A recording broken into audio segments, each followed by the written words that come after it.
কালকে সকালে কইতেছে যে আমার মেয়ে বেটা হুনে আছে তা কাল স্কুলে খুলবো তাহলে স্কুলে ফোন পাইতেছে বেটা বেটি আমি নিয়ে আজকে বিকেলে আসবো কালকে স্কুল খুলবো স্কুলে যাবো নি এই করে সকালে বেটা বেটি ওই মায়ের বাড়ি থেকে নিয়ে আসার নাকি বাড়াইছে বুঝছেন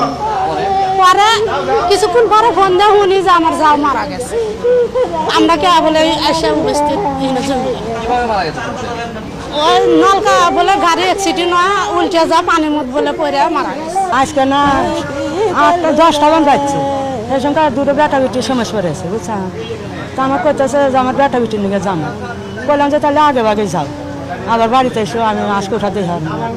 আসছে 10টার সময় এসে হেরাই খানিক পরে শুনি যে অ্যাক্সিডেন্ট হয়েছে তাহলে আর আমার আর কিছু করেন না আর আবার সমস্যা পড়তে কিনে না হ্যাঁ না এসে মারা তো ওইখানে যে গ্যাস অফিস পাওয়ার আগে যে দুইটা পাশাপাশি ব্রিজ আছে আর একটা ব্রিজ নিচে আর এই বাসটা একটা মাইক্রো গাড়ির সাথে মানে ওইখানে আমি শুনছি পাল্লা দিয়ে আসে ওই নিচের যে ব্রিজ আছে ওই ব্রিজের সাইড দিয়ে এক চাকা ঢুকে গাড়ির ইঞ্জিন ভাঙিয়ে নিচে চলে গেছে আর ওই সামনের যে গ্লাস থাকে ওই গ্লাস ভাঙিয়ে উড়িয়ে গিয়ে এই যাত্রীরা